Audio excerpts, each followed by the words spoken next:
Obrigado. Isaías capítulo 9.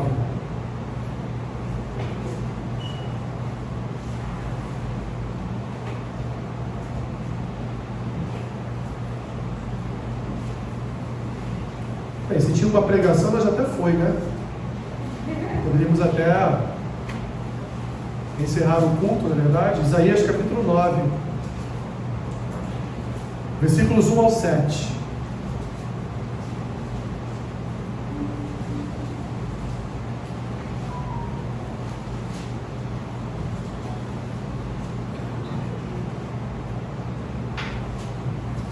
Se nós, desde lá do início, meus irmãos, há quase 12 anos atrás, se nós desanimássemos, nem teríamos uma igreja aqui hoje.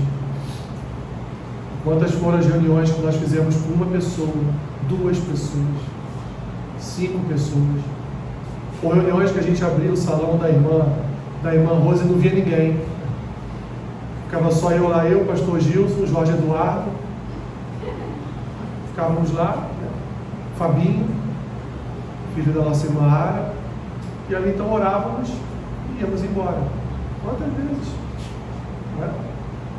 Então, não fique desanimado não, renova o seu ânimo.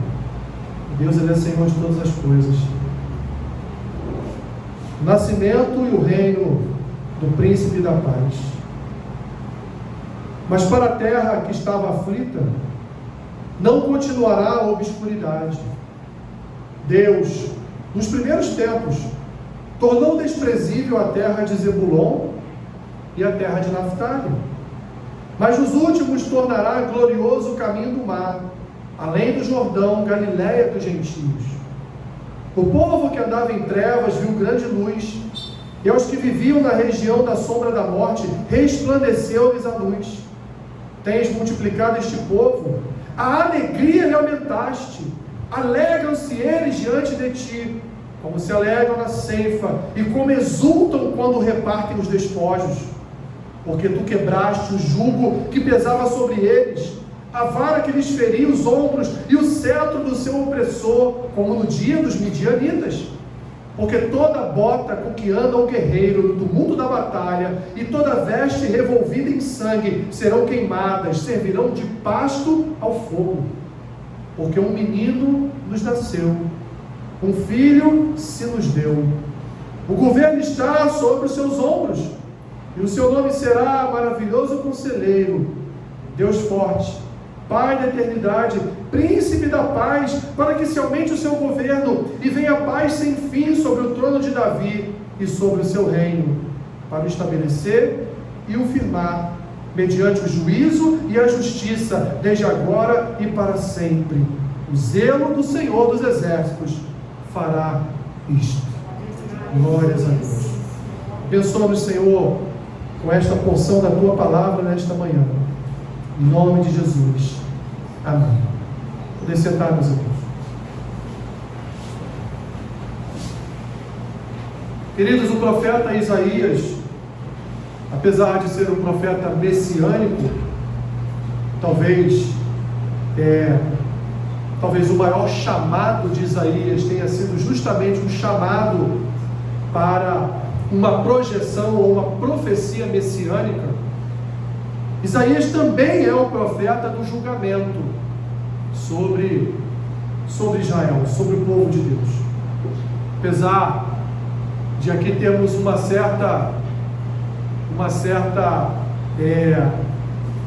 certo teor de ironia, porque o nome Isaías significa o Senhor é a salvação. Mas Isaías estava aqui proclamando o juízo sobre aquele povo.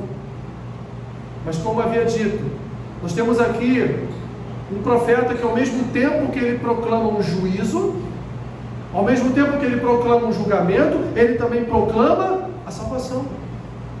Ele também proclama que Deus enviará o Messias, que Deus enviará um que será reconhecidamente chamado de Maravilhoso Conselheiro, Deus Forte, Pai da Eternidade, Príncipe da Paz.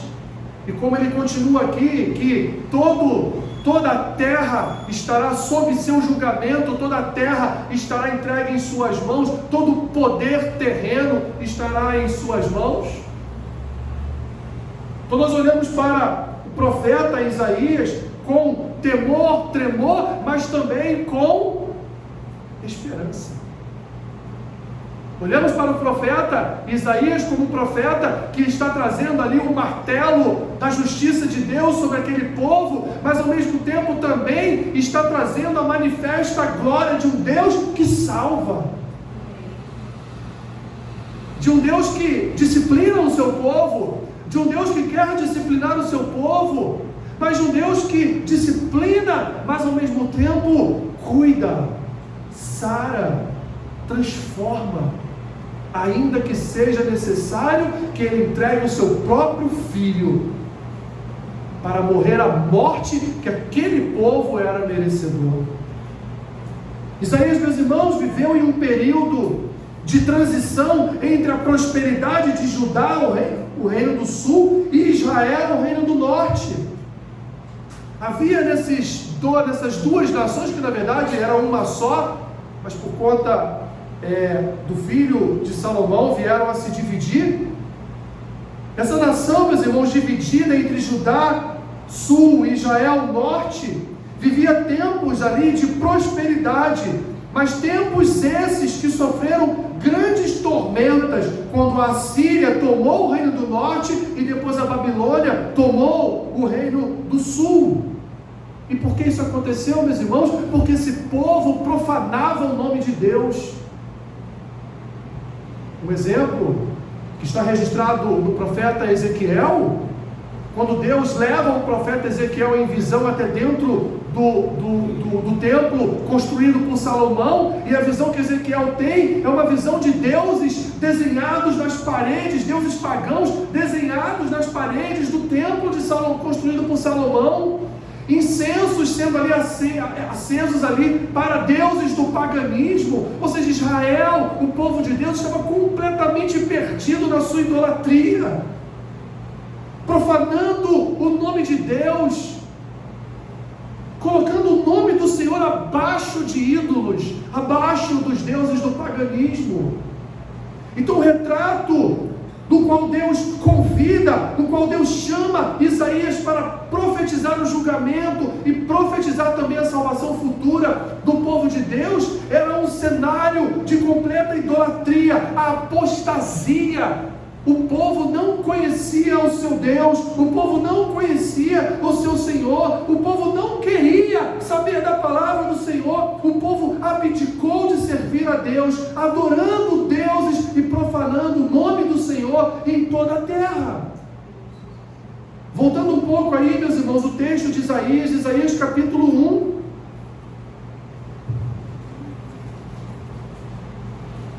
Capítulo 1, versículo 3.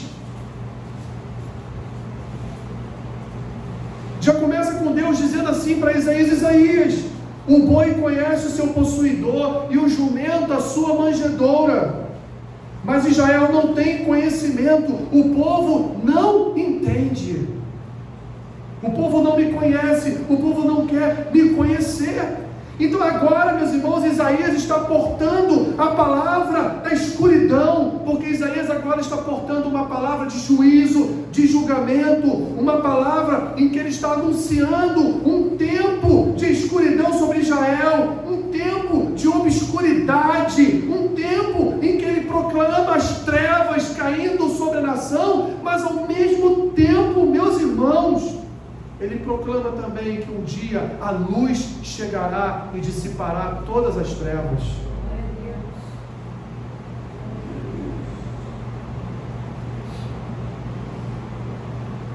Isaías anuncia um novo tempo que chegará no futuro, ainda lá no capítulo 1. No versículo 1, Isaías diz assim: visão de Isaías, filho de Amós, que ele teve a respeito de Judá e Jerusalém, nos dias de Uzias, Jotão, Acais e Ezequias, reis de Judá. O profeta está dizendo ali, foi nesse tempo desses reis que eu profetizei. Um tempo que estava chegando ao fim a prosperidade de Judá, porque Judá estava realizando os mesmos pecados de Israel, que já havia ido como escrava para as mãos dos assírios. Zebulon, meus irmãos, a história nos conta, as escrituras nos contam que Zebulon e Naftali, que eram cidades lá do Reino do Norte, foram as primeiras cidades a caírem nas mãos dos assírios, foram as primeiras cidades onde o povo foi escravizado. Mas olha que coisa maravilhosa, são as mesmas cidades,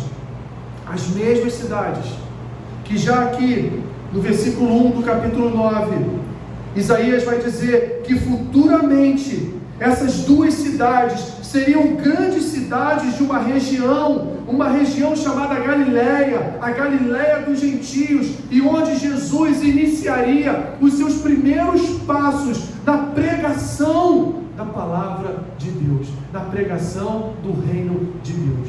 Dá uma olhadinha, meus irmãos, dá um pulinho lá no Novo Testamento, Mateus capítulo 4.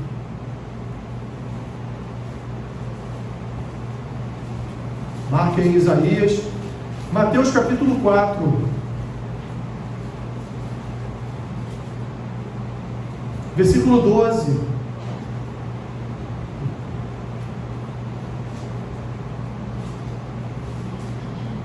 Mateus 4, 12.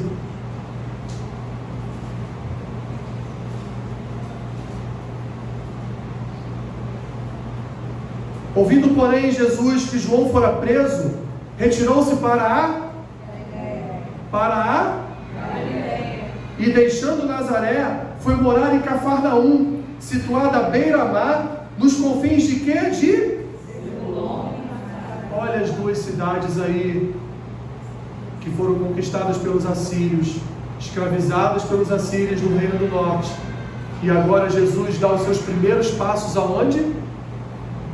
Na Galileia dos gentios, nas terras de Zebulon e Naftali. Para quê? Olha o versículo 14. Para que se cumprisse o que fora dito por intermédio do profeta Isaías. Onde está essa palavra do profeta Isaías mesmo? Isaías capítulo 9. Terra de Zebulon, terra de Naftali, caminho do mar além do Jordão, Galileia dos gentios. Versículo 2, lá no capítulo 9 de Isaías: o povo que jazia em trevas viu grande luz, e aos que viviam na região da sombra da morte, resplandeceu-lhes a luz. Daí por diante, passou Jesus o quê? A pregar, e a dizer o quê? Arrependei-vos, porque está próximo o reino dos céus. Então, meus irmãos, foi a partir daqui, dessas duas cidades, Zebulon e Naftali, que Jesus começou a pregar salvação e arrependimento, a pregar transformação e arrependimento, a pregar o reino de Deus. Foi a partir dessas duas cidades que ele começou então o seu ministério de pregação. Voltando lá para Isaías capítulo 9, meus irmãos, olha o que diz o versículo 2: o povo que andava em trevas viu o que? Grande luz, e aos que viviam na região da sombra da morte, resplandeceu-lhes o que? A luz. Aonde isso aconteceu? Em Zebulon e Naftali. Aconteceu agora? Agora aqui em Isaías não, porque eles eram escravos da Síria. Vai acontecer com Jesus no início do seu ministério de pregação. Veja, meus irmãos, a palavra de Deus, através da boca do profeta, se cumprindo vários anos depois, na figura do Messias, do Deus forte, do maravilhoso conselheiro, do príncipe da paz, do Pai da eternidade, se cumprindo na vida de Cristo. Ou seja, uma região que era uma região conhecida como a Galileia dos gentios. Por que gentios? Porque não haviam pessoas ali do Senhor, não havia pessoas de Deus ali, não havia o judaísmo com as suas leis, não haviam chegado àquele lugar. Ali na Galileia dos gentios, eles não conheciam os profetas, os livros poéticos, o Pentateuco, não conheciam nada disso. Era uma região de Israel que era habitada por pessoas neófitas, habitada por pessoas que não conheciam as Escrituras, e onde Jesus vai pregar no primeiro lugar as Escrituras? Na Galileia dos gentios. ou seja, meus irmãos, uma espécie de restauração de uma região que foi dominada pelos assírios, que foi escravizada pelos assírios, que foi praticamente destruída pelos assírios, e Jesus agora está lá, colocando os seus pés naquela região e dizendo: o tempo em que vocês viverem em trevas acabou. Porque a luz que resplandecerá sobre todas as nações, ela chegou.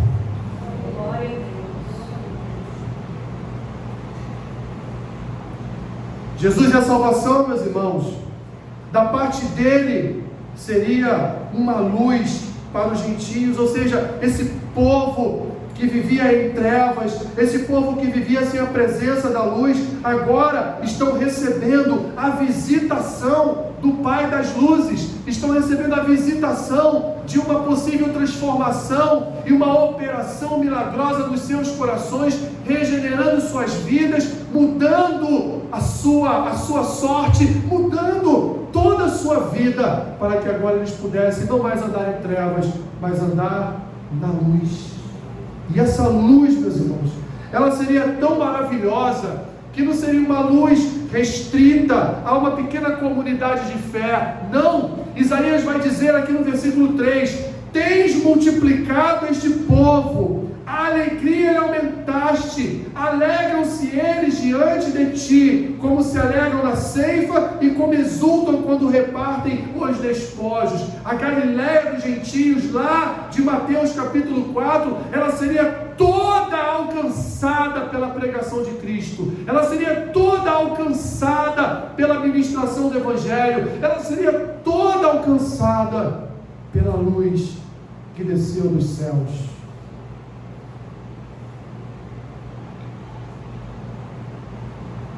Essa luz, portanto, meus irmãos, ela seria tão maravilhosa que o número dos que seriam iluminados por ela aumentaria de uma forma sobrenatural. A alegria de participar desta iluminação celestial, ela estaria ali sendo disseminada por toda a Galileia dos gentios, por toda aquela região. O povo então que não conhecia Deus, não conhecia sua palavra, muito menos que um dia veria o Messias, esse povo agora recebe uma visitação, como um dia, meu irmão e minha irmã, cada um de nós também recebemos em nossas vidas.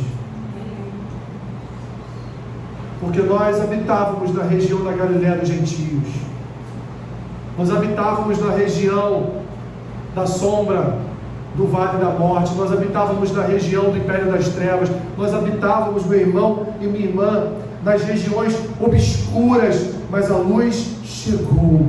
Jesus chegou e pisou no nosso arraial. Jesus chegou e iluminou nossos corações para que recebêssemos o seu reino, para que recebêssemos a sua palavra, para que recebêssemos, meus irmãos, o seu Santo Espírito.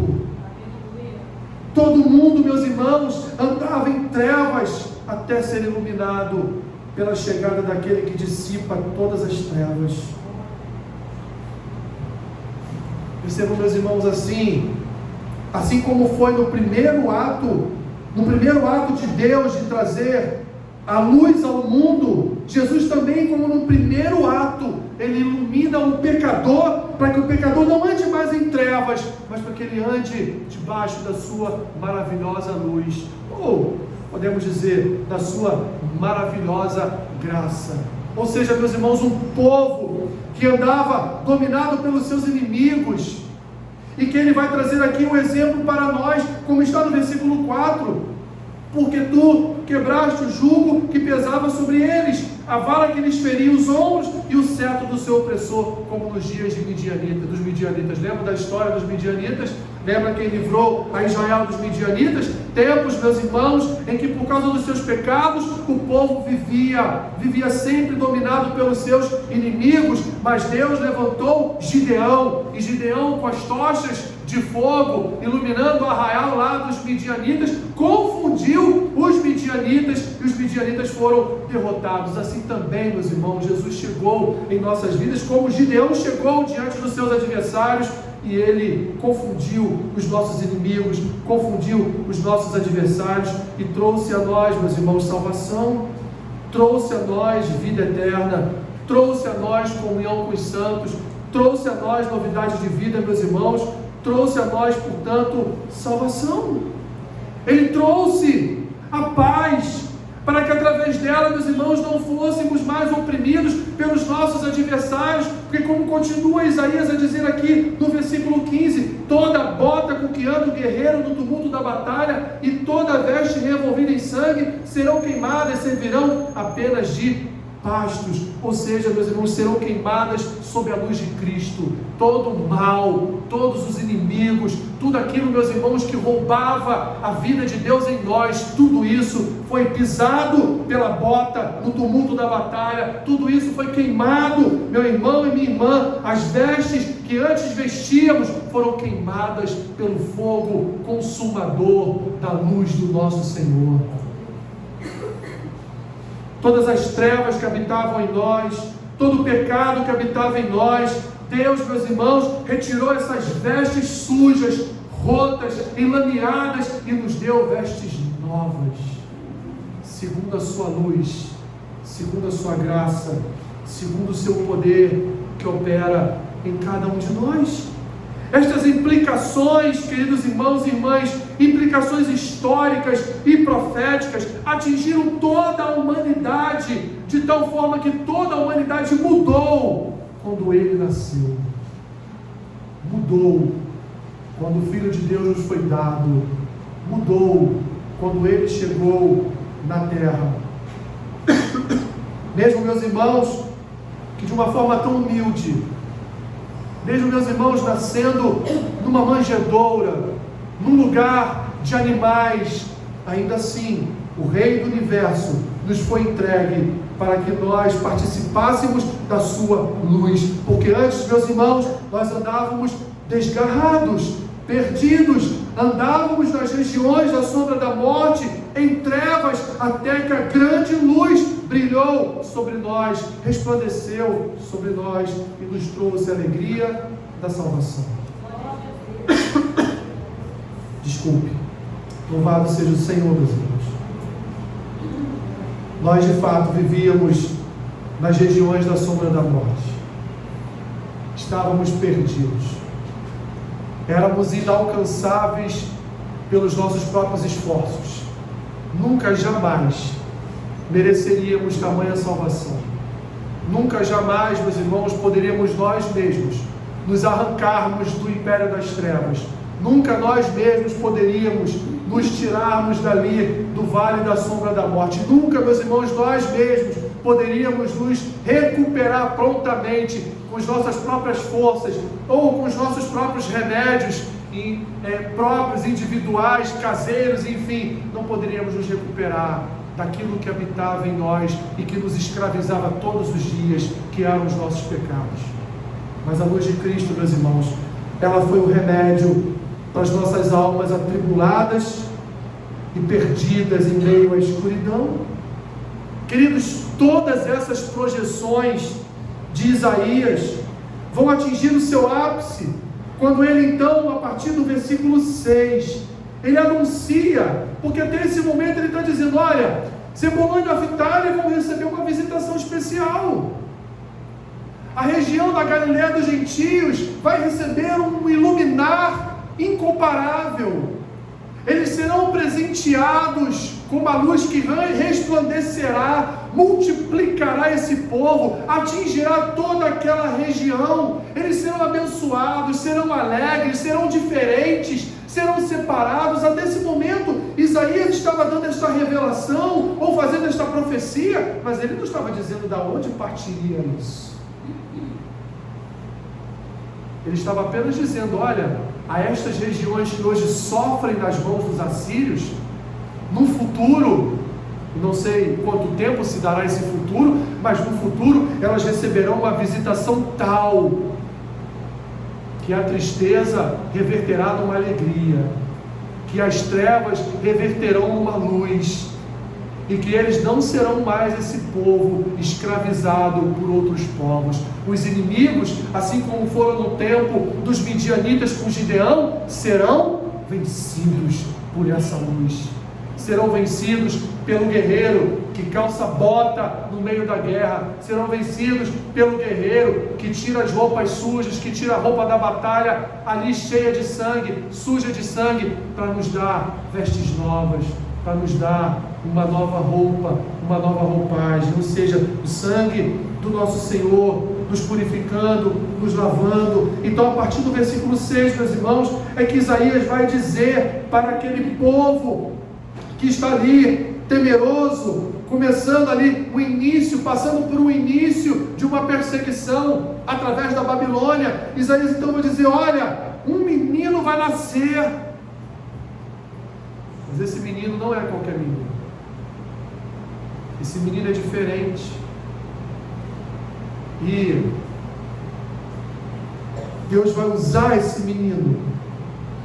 Deus vai usar esse seu filho para que ele leve o frescor das águas de salvação sobre Zebulon e Naftali.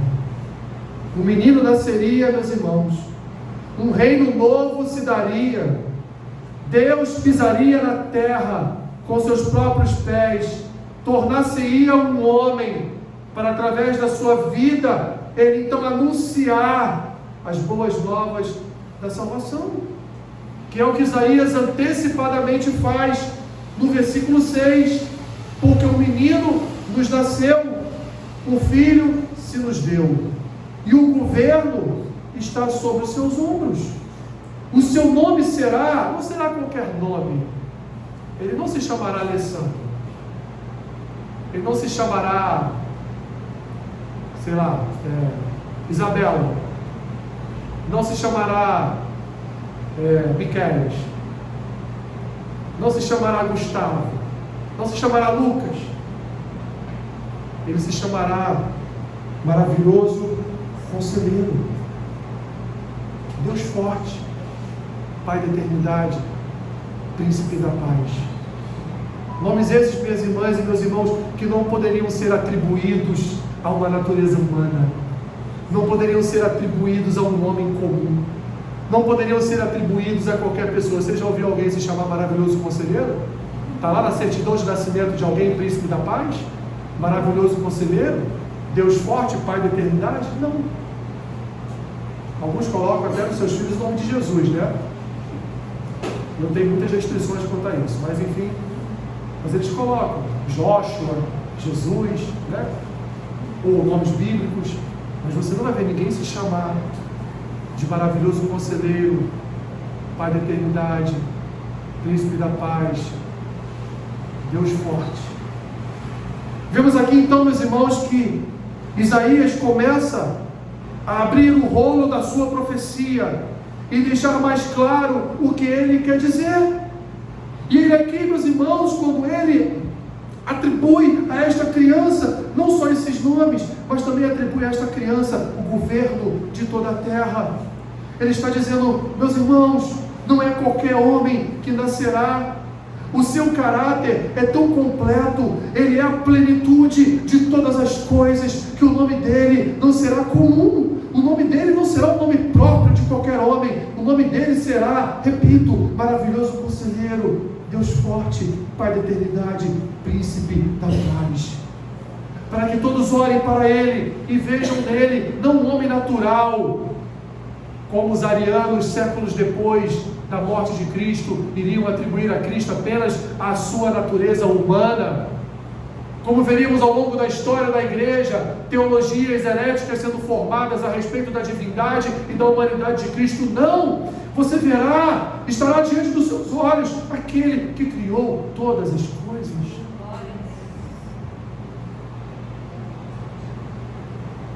Naturezas inseparáveis.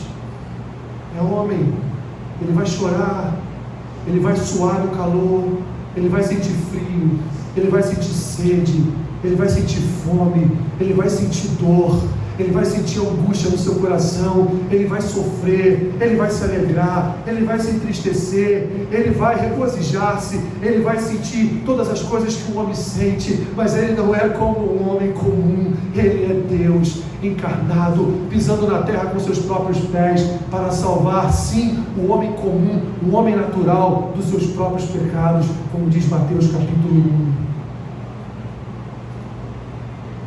Isaías, ao atribuir esses nomes a Cristo, através evidentemente de um revelar do Espírito Santo, Isaías está dizendo: o caráter deste menino não será o caráter, por exemplo, do João Batista, que apesar de ser um homem santo, apesar de ser um homem de Deus, apesar de ser aquele que abriu o caminho para a chegada do Messias na terra, ainda assim, nem mesmo João Batista se compara a Jesus, se compara a esse menino que nasceria. Isaías está dizendo aqui: povo de Deus, não será qualquer menino que irá nascer, mas será um menino que mudará a história da humanidade, será um menino que mudará a história de pessoas, será um menino que na sua fase adulta morrerá uma morte que o próprio homem não seria capaz de suportar sobre a sua própria vida, mas ele veio para cumprir aquilo que o homem também natural não consegue cumprir, que é toda a Escritura, de Gênesis ao Apocalipse. Isaías nem sabia que teria um Novo Testamento, né? Mas de Gênesis até Malaquias, ele vem cumprir toda a Escritura, ele vem cumprir toda a palavra, porque o homem é incapaz de cumprir toda a palavra, porque o homem já deu exemplos ao longo da história da humanidade, que ele é incapaz de cumprir a palavra. Então Deus enviará o seu Filho, para através da palavra salvar, libertar, regenerar, curar e arrancar o homem do império das trevas e trazer para o seu reino onde ele será redimido, onde ele será remido, um reino onde ele será transformado, não viverá mais como vivia antes, mas viverá novidade de vida, viverá justificado, viverá perdoado, viverá arrependido dos seus pecados, mas a sua vida será diferente, porque onde a luz habita, as trevas não entram, onde a luz se encontra, não há escuridão, meu irmão e minha irmã. Isaías está aqui dizendo: olha, hoje vocês estão aí escurecidos por trevas que estão caindo sobre nós, por causa da Babilônia nos invadindo, mas no futuro a luz brilhará na Galiléia dos gentios, brilhará lá na região do Reino do Norte, brilhará nas cidades idólatras, nas cidades que eram contrárias, inimigas do Senhor, que profanavam o nome de Deus. A luz chegará e brilhará, porque o menino nos será dado, e o governo de todo o mundo, de todo o universo, estará sobre os seus ombros. Meu irmão, minha irmã, como não confiar nisso? Nós habitávamos a Galiléia dos gentios, nós estávamos perdidos dos nossos delitos e pecados, não conhecíamos ao Senhor, não conhecíamos a sua palavra, mas Jesus pisou, repito, pisou no nosso arraial. Jesus chegou com a sua luz, e com a sua luz ele dissipou todas as trevas. Com a sua luz a verdade ficou estampada diante dos nossos olhos. As escamas da mentira, as escamas da escuridão, as escamas das trevas foram removidas dos nossos olhos espirituais, e passamos a enxergar a luz, e a verdadeira luz, não a minha imitação de luz, mas a verdadeira luz.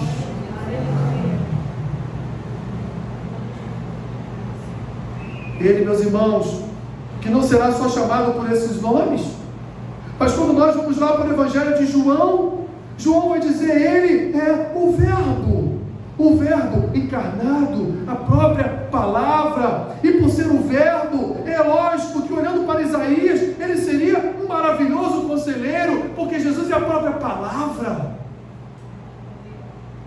E dentro dos seus conselhos está a verdade plena para as nossas vidas. Está a verdade plena que nos libertou do império das trevas. A sua palavra, meus irmãos, ela destila seus conselhos. A maravilha habita na sua lei, porque a sua lei é sobremodo maravilhosa para nós. Ela que nos sustenta, ela que nos guarda, ela que nos guia, ela que nos desvia de todo o mal. É ela. Por isso que ele é chamado por Isaías como um maravilhoso conselheiro, e João no seu Evangelho vai confirmar: ele é o Verbo, ele é a palavra viva, Ele é a fonte infalível de orientação. Ele é a sabedoria inesgotável. Ele é a verdade. Ele é o caminho. Ele é a justiça. Ele é a paz. Ele é a fidelidade. Um menino, meus irmãos, que nasceria, que poderíamos chamá-lo de o Deus encarnado, pois Emanuel, o seu nome de registro de certidão de nascimento, significa Deus conosco, Deus presente, Deus encarnado, como vai dizer o mesmo Isaías lá aqui no capítulo 7 da sua profecia.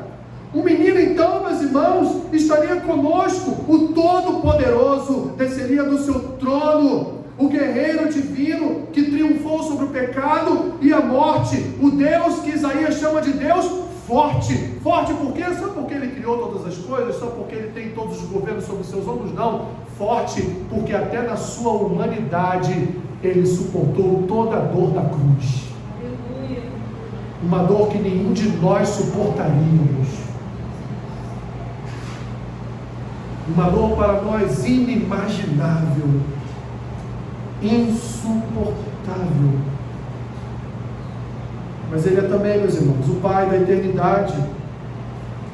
E Ele é o Pai da eternidade porque Ele cuida fraternalmente do seu povo. As Escrituras vão nos ensinar no Salmo de que ainda que a sua mãe o abandone, a abandone, ainda que seus pais lhe deixem, Deus jamais nos abandona. Então Ele é de fato, como diz aqui Isaías, Ele é o Pai da eternidade, porque Ele não é um Deus que cuida por meia hora, que cuida por uma hora, que cuida por 2 dias, que cuida por 3 dias. Ele é Senhor que cuida pela eternidade. Porque antes de todas as coisas serem criadas, antes da sua ordem do haja luz, antes das suas ordens para que todas as coisas fossem estabelecidas na terra e fora da terra, Deus já tinha um plano eterno para todos nós. Deus já cuidava de nós desde a eternidade, porque a eternidade não tem início e não tem fim. O Alfa e o Ômega já cuidava, meus irmãos, de cada um de nós. E aí, é por isso que o Evangelho é um escândalo, meus irmãos. Não para nós, é um escândalo para quem não consegue compreender a natureza do Evangelho. Mas se olharmos com os nossos olhos de homens, ou nossos olhos naturais de seres humanos, nós compreenderemos por que o mundo diz que o Evangelho é um escândalo. Porque é um Senhor que é dono de todas as coisas, Criador de todas as coisas, formou o universo, cada estrela pelas obras das suas mãos, ou pela ordem da sua boca, e ainda assim, Ele tem um tempinho para cuidar de mim. Ele tem um tempinho para cuidar de você, Maria. Tem um tempinho para cuidar de você, Ana. Tem um tempinho para cuidar da Narcisa, da Pieta, da Terezinha, da Cris, né? Tem um tempinho para cuidar de todos nós. Imagina, meus irmãos, a agenda de Deus deve ser lotada. Nem mais tem espaço para escrever nada. De tanta coisa que a gente pede, de tanta coisa que tanta gente, até ímpio pede. Até ímpio vai diante de Deus e fala: me ajuda agora, Deus. Porque nessas horas, né, Deus está ali. Aí Deus existe. Mas Ele, meus irmãos, na sua infinitude, na sua grandeza, como nós cantamos aqui, a grandeza de Deus, Ele tem tempo para cuidar de nós. Ele pensou: eu não posso deixar o meu povo perdido. Eu não posso deixar o meu povo à sua própria sorte. Eu preciso enviar o meu filho. Eu preciso descer na terra e fazer aquilo que eles não podem fazer. Porque os bodes não resolveram. Os cordeiros não resolveram. As pombinhas não estão resolvendo. Estão trazendo pombinha todo dia, porque todo dia eles pecam. Eu preciso de um sacrifício único, verdadeiro, que alcance o meu povo de tal forma que eles não precisem todos os dias voltar ao templo levando pombinhas para serem sacrificadas pelos seus pecados, mas que seja ali um derramar de sangue definitivo, que lava, que regenera, que cura, que liberta e que vence o mal.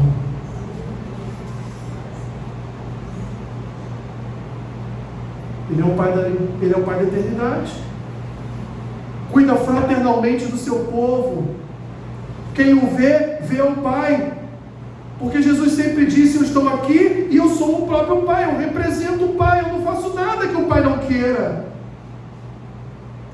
Seus atributos divinos, sua eternidade, sua onipresença, alimentam, meus irmãos, a esperança que nós temos em nosso coração de vida eterna. Traz a certeza a nós de que Deus é um Deus que se faz presente todos os dias.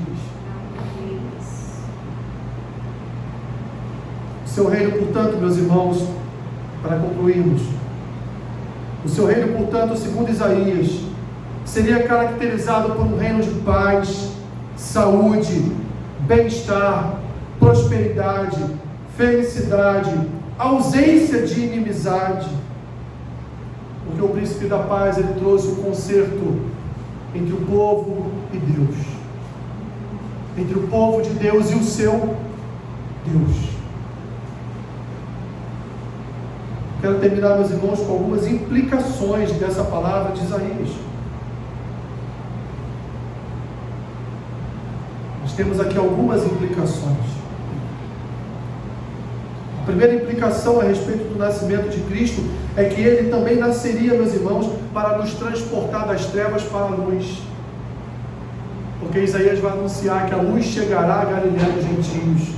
O que Isaías quer, meus irmãos, aqui na realidade dizer é que a luz de Cristo, a luz dessa criança que nasceria, ela chegaria na vida do pecador. Mas ele se utiliza de uma região chamada Galiléia dos Gentios, de duas cidades que eram cidades altamente idólatras. E que muito provavelmente nos tempos de Cristo, quando Cristo lá chegou, continuavam a ser cidades idólatras. E Isaías então está aqui dizendo: olha, esse menino, ele vai transportar aqueles que vivem em trevas para a luz. Como diz Paulo em Colossenses. Em segundo lugar, meus irmãos, esse menino, ele viria para quebrar todo o jugo do inimigo sobre as nossas vidas. E Jesus cumpriu aquilo que está descrito no Evangelho registrado lá em Gênesis 3,15. Porque aí é o Evangelho puro. Que nasceria um da mulher, que seria ferido no seu calcanhar, mas que esmagaria a cabeça da serpente. Ele, portanto, julgou o inimigo das nossas vidas, meus irmãos, e esmagou a cabeça da serpente. E juntamente com ele, nós reinamos e reinaremos para a eternidade, porque, como diz Paulo, meus irmãos, nós estamos assentados também no trono do Rei dos Reis. A igreja está junta do seu reino, está sentada no trono com Cristo e reinará na eternidade com Cristo. Em terceiro lugar, meus irmãos, o nascimento de Jesus nos traz alegria. Embora o Natal, em grande parte para nós, nos tragam lembranças que às vezes nos entristecem, né? Eu lembro, hoje nos meus 50 anos de idade, eu lembro quando eu tinha 10, 9, 8, né? E passava o Natal com uma reunião bem grande de família. Éramos eu e os meus primos, todos crianças ainda. E aí cada um depois, né, constitui família, casa, cada um vai para um lugar e cada um passa a fazer o Natal na sua própria casa, né? E aí quebra um pouco aquela comunhão de toda uma família se reunindo. Isso é natural, isso acontece em quase todas as famílias, ou aqueles que já partiram também, que não estão mais conosco nos natais. Não é verdade? Em que pese, meus irmãos, isso trazer sobre nós um quê de nostalgia, de até um momento ali de tristeza, mas, meus irmãos, o que nós estamos fazendo ali é comemorando o nascimento daquele que nos salvou. O que nós estamos fazendo ali, na verdade, não é nem distribuindo presentes ou trocando presentes. Nós, na verdade, recebemos um grande presente, um inigualável presente. Para o mundo, um presente incompreensível, mas para nós um presente divino, porque é um presente que vai nos levar para sempre a viver a presença do nosso Criador.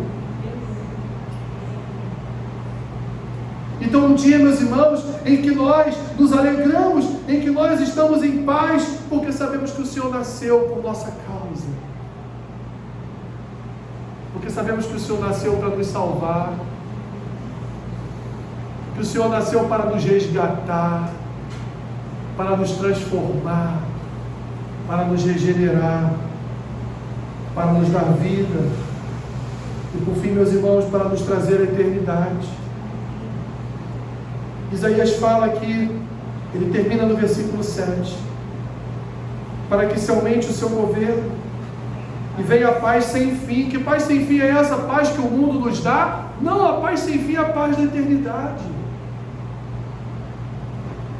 Uma paz inigualável, sobre o trono de Davi, sobre o seu reino, para estabelecer e o firmar, mediante o juízo e a justiça, desde agora e para quando? Para sempre, ou seja, eternamente.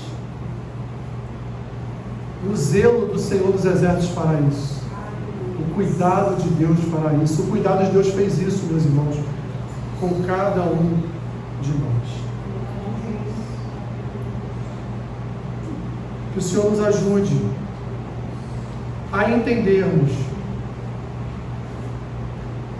a sua mensagem para nós, de que o Natal, meus irmãos, o Natal é um tempo sim de festa, o Natal é um tempo de lembrarmos de parentes, lembrarmos de amigos, lembrarmos de família, é um tempo de nos reunirmos em família, é um tempo de dividirmos o alimento com um familiar à mesa, mas é tempo também, meus irmãos, de nos alegrarmos com a salvação com que Cristo nos salvou.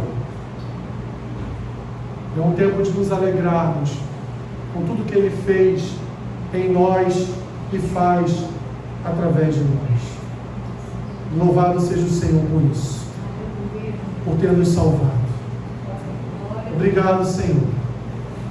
Obrigado por tão grande salvação sobre as nossas vidas. Cremos, Senhor, cremos que a Tua obra sobre nós, ela foi completa.